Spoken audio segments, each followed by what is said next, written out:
अलग अलग दर्शनों के अलग अलग विषय हैं। योग का विषय साधना, मुक्ति, समाधि ये है। सांख्य दर्शन भी लगभग वैसी बातें बोलते हुए कुछ सिद्धांत की बातें कहता है, सृष्टि की उत्पत्ति, मुक्ति की प्राप्ति के लिए आवश्यक जन्म मरण इत्यादि बहुत सारी बातें साथ में कहता है। वैशेषिक दर्शन में पदार्थों के गुण धर्म की मुख्यता से चर्चा है। और न्याय दर्शन उचित अनुचित के निर्णय के लिए प्रमाणों का ठीक ठीक उपयोग बताता है। प्रमाण कितने होते हैं, उनको समझना, उनका प्रयोग हमारा ठीक हो सके, गलत ना हो, और हम निर्णय कैसे करें, प्रमाणों से कसौटी पे कस के कैसे निर्णय करें, कहां कहां त्रुटियां होती हैं इत्यादि वर्णन न्याय दर्शन में। और अब ये जो मीमांसा है, तो मीमांसा का शाब्दिक अर्थ तो मोटे तौर पे कुछ विवेचना, कुछ जानने की इच्छा, कुछ जानने की इच्छा है।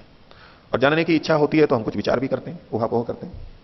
तो मीमांसा शब्द सामान्य रूप से जो प्रचलित अर्थ में है वो विवेचना है, ऊहापोह पूर्वक विचार करना किसी बिंदु के ऊपर, किसी संदिग्ध स्थल पर, किसी विचारणीय स्थल पर कुछ चर्चा करना।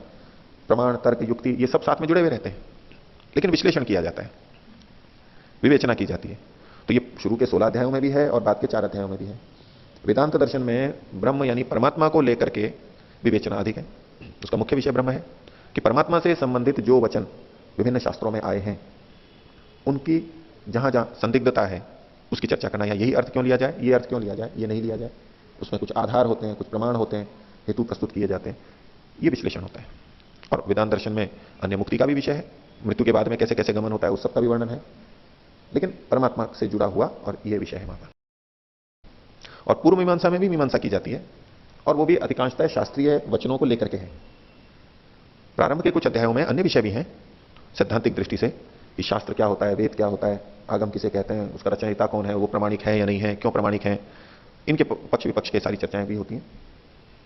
लेकिन विवेचना वहां भी है, और आगे शास्त्रीय वचनों को उठा करके भी चर्चा है कि ये वचन है, यहां क्या तात्पर्य लिया जाना चाहिए, इस विषय में संदिग्धता है, यहां क्या निर्णय होना चाहिए, ये उचित है या ये उचित है। तो मीमांसा शास्त्रीय विवेचना है, यद्यपि ये कर्मकांड से जुड़ा हुआ है, बहुत अधिक कर्मकांड से जुड़ा हुआ है, लेकिन फिर भी शास्त्रीय विवेचना है। और शास्त्रों में भी यहां जो उदाहरण दिए जाते हैं, जो विवेच्य वाक्य होते हैं, वो अधिकतर ब्राह्मण ग्रंथों के हैं। कुछ सूत्र ग्रंथों के भी विषय आएंगे, कर्मकांड को बताने वाले शास्त्रों के भी प्रसंग आएंगे, लेकिन अधिकांश वचन ब्राह्मण ग्रंथों के हैं।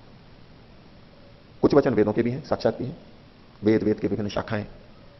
अब परंपरा इतनी पुरानी हो गई और इतनी बीच में विच्छिन्न हो गई कि सारे ग्रंथ आज उपलब्ध नहीं होते हैं।